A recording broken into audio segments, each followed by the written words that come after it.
பார்த்துருப்பேன்னு நினைக்கிறேன். அந்த கடத்தில் இந்த கணம் வரைக்கும் அவர்கிட்ட இருக்கிற அந்த உற்சாகமும் பிரபாகரன் சொன்னது போல அந்த சினிமா மேல உள்ள காதலும் அவனை ஒரு நாடோடியாகவே இந்த சினிமா வந்து பல காலகட்டங்களை தூக்கி எறிஞ்சிருக்கு. ஆனா இவ்வளவு காலம் அவன் இதெல்லாம் சடிச்சு இந்த மேடைக்கு வரதுக்காண்டி அவன் பட்ட சிரமங்கிறது எழுத்துல எழுதவே முடியாது. ஆனா எப்போதுமே அவனுடைய முகத்திலையும் சரி வாழ்க்கையிலும் சரி சோர்வு வந்ததே கிடையாது. அப்படி அவன் என்ன சொன்னார், ஒரு தண்ணீர் கதை சொன்னாரு, சல்லடையை தூக்கி எறிஞ்சோடு நிறைஞ்சிருச்சுனாரு. ஒரு ஜப்பானிய பழமொழி ஒன்று இருக்கிறது, தண்ணீரையும் சல்லடையாக வரலாம், அது பனிக்கட்டியாகும் வரை பொறுமை இருந்தால். அந்த பொறுமை தான் இன்றைக்கு இந்த மேடையை வந்து குகனுக்கு கொடுத்துருக்கு. உடனே குகன் அவர் வாழ்ந்து வந்திருக்கின்ற கருடானந்த சுவாமி இப்பதான் அறிமுகமானாரு. பயங்கர ஃப்ரெண்ட்லியா இருக்கணும் ரெண்டு இருக்கும். ஏன்னா பகுத்தறிவு கலந்த ஆன்மீகம் என்பது அரிதான ஒன்று. பேசும்போது பரவாயில்லை, எந்த வர்ணாசிரமத்துக்குள்ளும் மாட்டிக்கொள்ளாமல் மனிதர்களை விதைக்கக்கூடிய ஒரு ஆன்மீகம் ஐயா கர்நாடகா இருக்கிறது வந்து ஒரு மணி நேரம் அவங்க கூட பேசிக்கிட்டு இருந்தேன். ஒரு ரொம்ப பகுத்தறிவாளராகவும் இருக்காரு, ஆன்மீகத்திலேயும் ரொம்ப நேர்மையா இருக்காரு. அவர் இந்த மேடையில் இருக்கிறது ரொம்ப ரொம்ப ஒரு சந்தோஷமான ஒரு தருணமா நான் பாக்குறேன். அதே மாதிரி இந்த படம் இந்த களத்துக்கு இங்க வர்றதுக்கு காரணமா இருந்த தயாரிப்பாளர் ஜெசிகா. ஏன்னா வந்து எனக்கு வந்து குகன் கூட உட்காந்துக்கிட்டு அவ்வளோ வேலைகள். ஏன்னா வந்து ஒரு வாரத்துக்கு முன்னாடி எனக்கு வந்து பார்க்க வந்தாங்க. அப்ப சொன்னாங்க, மாப்பிள்ள யாரும் கூப்பிடுறதே தெரியல, எல்லா தேர்தல் நேரமா இருக்குனாங்க. நாங்களும் எல்லாரும் முயற்சி பண்ணோம். ரெண்டு விஷயம், ஒன்று தேர்தல் பிரபலங்களை பயமுறுத்தியது, இன்னொன்று கலைஞர் அரங்கம் பயமுறுத்தியது. ஏன்னா எதுக்குள்ளேயும் மாட்டிக்க கூடாதுங்கிற ஒரு எச்சரிக்கை இல்லையே. முகன் மீது உள்ள நட்பும் அவன் மீது உள்ள மரியாதையும் அக்கறையும் இருந்தால் கூட இந்த நேரத்துக்குள்ள இந்த வளாகத்துக்குள்ள வந்தா எங்க நிறமாறி போய்விடும் ஒரு பயம். அநேகமா ஒரு 50-60 பேருக்கு இல்லாத நம்ம தொடர்பு கொண்டிருக்கோம்னு நினைக்கிறேன். அப்பதான் சொன்னாரு, மாமாப்பிள்ளை யாருமே வேண்டாம், நம்மளை நம்பி யாரு வராங்களோ உட்கார வச்சு நம்ம கொண்டு வந்தாரு. அப்ப நான் சொன்னேன், 21 டிபார்ட்மெண்ட் கையில எடுத்துட்டேன், நான் கூட வேண்டாம், இந்த கையில கொடுத்து இந்த கையில வாங்கடா, அதுதான்டா வெற்றி. ஏன்னா உனக்கு நீ அவனை விட என்னை யாரு நம்ப போறா அப்படின்னு சொல்லிட்டு இருக்கோம். அந்த மாதிரி அவ்வளவு தன்னம்பிக்கை. அதே மாதிரி சண்முகமா இருக்கட்டும், பிரபாகரன் இருக்கட்டும், அங்க இருக்கிற இயக்குநராக இருக்கட்டும், தயாரிப்பாளராக இருக்கட்டும், எல்லாருமே வந்து நட்பு ரீதியா இங்க வந்தோடனே அவர்களுடைய பிரியமானவர்களா மாறி மேடைக்கு வந்திருக்காங்களே தவிர இங்க வர வரைக்கும் இந்த மேடையை அலங்கரிப்பதற்காக யாரையும் கூப்பிடல. உகன் என்னென்ன சம்பாதிச்சாலும் எனக்கு தெரியாது. ஆனா மனுஷங்க நிறைய சம்பாதிச்சு வச்சிருக்காங்க. எந்த பக்கம் போனாலும் சரி, எப்படிதான் மனது உற்சாகமா இருக்கு அப்படின்னு தெரியவே தெரியாது.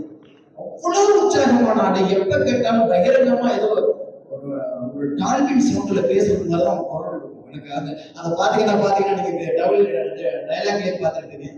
இதெல்லாம் மீறி சினிமா வந்ததை மிகப்பெரிய அச்சுறுத்திக்கிட்டே இருக்கும். நம்மளாம் சினிமாவுக்கு சிரமப்பட்ட இன்னும் உதவி இயக்குநராகவே, இன்னும் சாதாரண துணை நடிகர்களாகவே 5 வருஷம் 6 வருஷம் போராடிட்டு முடியாம மறுபடியும் நான் சொந்த ஊருக்கே திரும்ப முடியாம இந்த ஊர்ல வாழ முடியாம எத்தனை பேர் இங்க நாடோடியா தெரிஞ்சுக்கிட்டு இருக்கிறோம். அப்போ ஒரு சலிப்பு வந்துடும் சினிமா மேல. ஆனா இத்தனை வருட காலம் அவங்க அப்பா கிட்ட பேசிட்டு இருந்தேன், ஏறத்தாலும் ஒரு 30 வருஷமா கஷ்டப்படுறான் ஐயா. இப்பதான் அவங்க அப்பாவையும் பார்த்தோம்.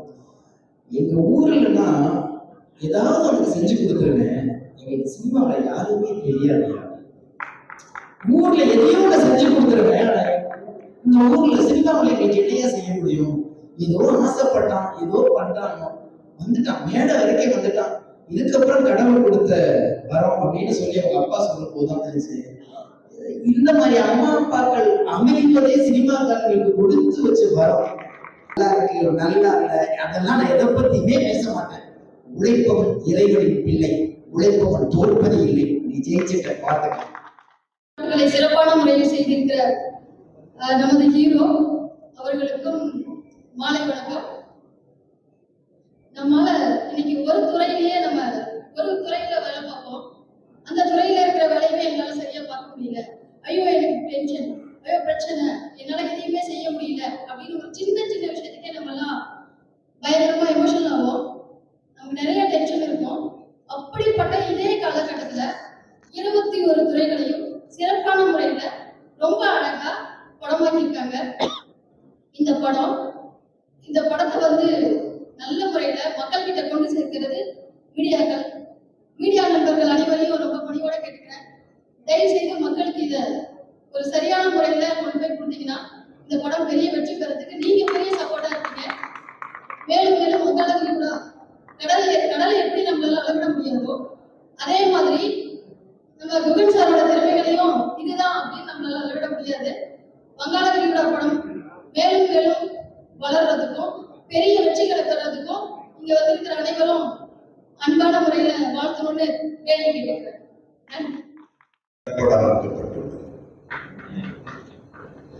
அவர் சொன்னது மாதிரி இந்த ப்ராஜெக்ட்ல என்ன மாதிரி வாழாதீங்க, அவங்கள மாதிரி வாழுங்கன்னு போடுறது. எப்படின்னா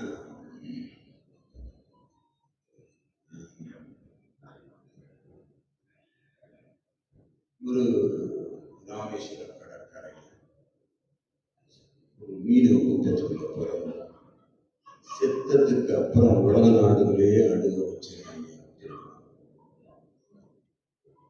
என்ன மாதிரி கோடீஸ்வரனாவும் குருநில மன்னனாவும் வாழ்றதை விட இதே வங்காளவிரிகுடா கடற்கரை ஓரத்தில் மீனவ கூட்டத்துக்குள்ள பிறந்து செத்ததுக்கு அப்புறம் வெளிநாடு உலகத்தை அழுக வச்சார் ஐயா அப்துல் கலாம்.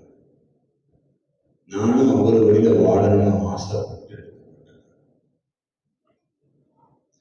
நமக்கு பிடிச்ச தலைவர்களையும் இந்த வங்காளவிரிகுடா சமூகத்தில் தான் இருக்கு.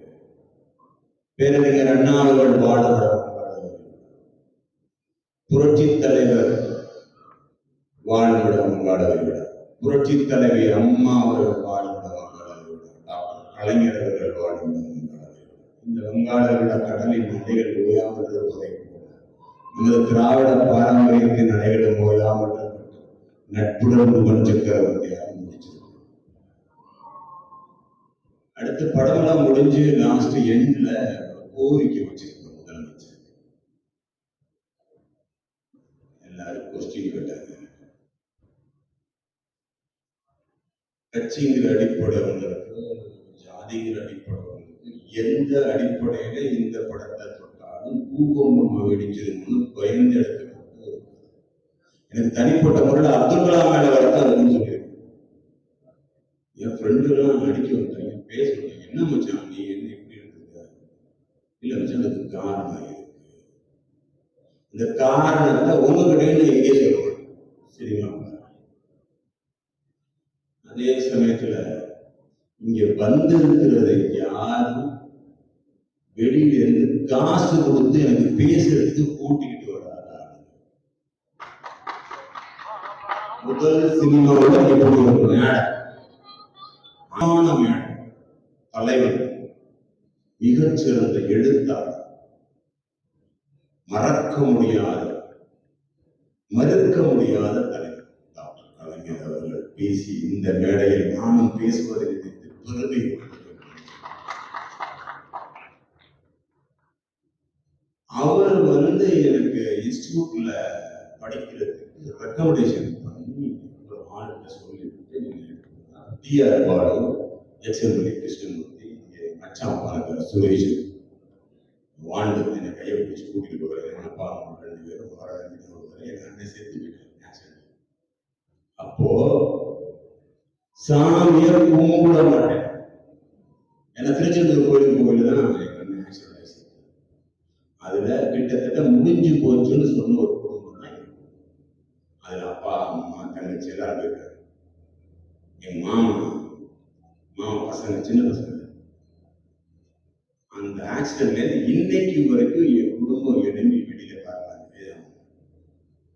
பாசம் மட்டும்தான் இங்க. காசு உங்ககிட்ட இருக்கும், உங்ககிட்ட இருக்கும். பெரியாருன்னு சொல்றவங்க எல்லாம் படம் எடுக்க முடியாது. அறிவு இருக்கிறவன் சாதிக்க வைக்கணும் மற்றவர்களை நினைக்கிறவன் எடுக்கிறது தான் இங்க படம். நல்லவனும் படம் எடுக்கும். நல்ல மனிதர்கள் மேக்சிமம் இங்க படம் கஷ்டம். அறிவாளிகள் வர இடம். அப்படி ஒரு மேடை இந்த மேடை.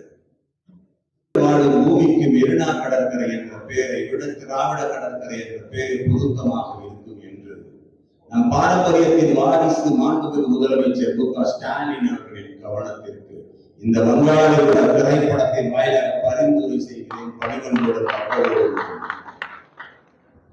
சொல்லலாம். அதுக்கு வளர்ச்சி அடைகிறதுக்கு நல்ல அப்பா அம்மா வேணும். எனக்கு கிடைச்ச அப்பா அம்மா யார் கிடைச்சதுன்னு எனக்கு தெரியாது. அப்படி ஒரு அப்பா அம்மா. அதே மாதிரி என் மாப்பிள்ளை ரொம்ப பிடிக்கும். யார் சிறைகள் அவங்க அப்பா அம்மா மேல வச்சிருக்க அன்பும் பண்பும் பாசமும் உண்மையும் நேர்மையும் கருணையும் காதலும் என்னை விரும்ப வைத்தது என் மாப்பிள்ளை சிறைகள். நானும் போய் அவளை கூப்பிட்டு மாப்பிள்ளை எங்க இருக்கு மாப்பிள்ளை சொல்லுங்க மச்சான் எங்க என்ன அரசியல் பயங்கரமான சூழ்நிலை இருக்கிற நேரத்துல யாருமே உன்னை நம்பிக்கை வந்து பேச முடியாம பாதி பேருக்கு கட்சி பாதி பேருக்கு மற்றதெல்லாம் இருக்குமாப்ல. பணம் கொடுத்தா பாதி பேர் வருவாங்க, இடம் கொடுத்தா 3/4 பேர் வருவாங்க. இந்த இடத்துல கட்சி சார்பில் ஒரு நாள் பேச முடியாத பேசுறதுக்கு கூப்பிட்டு வந்து ஒரே ஆள் ஏன் மாப்பிள்ள. இதோட பெருமை எனக்கு வந்து பேசுற கட்டி பிடிச்ச முத்த கொடுத்தாங்க ஜெயிஸ்டா. படம் நல்லா இருந்தாலும் நீங்க பாப்பீங்க. நல்ல படம், தரமான படம், அருமையான பாட்டு, சரியான மெட்டு போட்டு பாடியிருக்க கதை, திரைக்கதை, வசனம், பாடல்கள், இசை, ஒளிப்பதிவு, கலை, நடனம், சண்டை பயிற்சி, பின்னணி பாடகர், பின்னணி இசை, ப்ரொடக்ஷன் டிசைனர், டைட்டிங், சிறியலக்கார, வெளிப்படப்படக்கூடிய தலங்கள், ப்ரொடியூசர். இதுக்கே ட்ரைனிங் எடுத்துதான் பஸ் உங்ககிட்ட பேசி ஜெயிக்க முடியும். ஏன்னா இங்க வந்து ஒரு மிகப்பெரிய நடிகை இந்த மேட்டரெல்லாம் அழகா அரேஞ்ச் பண்ணியிருக்காரு. நீல் முருகன் ஆனா நான் வந்து ஆடியோ ரிலீஸ் பண்ணேன். படிக்கலாம். அப்போ எப்போ உங்களை பார்க்கணும் சொல்றது நான் சொல்றது ஒரு நாள் ஃபோன் பண்ணி படிக்கலாமா? ஓகே. அதுக்கப்புறம் ஓகே ஃபங்க்ஷன் எல்லாம் புக் பண்ணி எல்லாம் வந்தாச்சு, இடம் வந்தாங்க, ரெடி ஆகிட்டு வரையாவா 3 நாள் பேசிட்டு இருந்தாங்க. இந்த ஃபங்க்ஷன் வச்சு நடக்குது, என்ன மாதிரி பட நடிக்கணும்னு தான் தெரியும். காசு பணம் மட்டும் முக்கியம் இல்லைன்னா என்ன நம்புடா வாடான்னு கூட்ட ஒரு நல்ல மிக சரியான பிஆர் பெரிய லெவலில் இருக்கிற சத்தியம். சட்டை போட்டு வேட்டி கட்டி எல்லாரும் பெரிய முடியாது. நல்லா தலைமுடிய பல வச்சிருந்தா கூட ரஜினிகாந்த் முடியுமா? முடியாது. எவன் தலையில என்ன எழுதியிருக்கோ அதுதான் நடக்கும். நாளைக்கு எனக்கு இங்க இருக்கு அப்படின்னா அது கண்டிப்பா நல்லா உழைக்கிறேன் என்னை ஆசீர்வாதம்.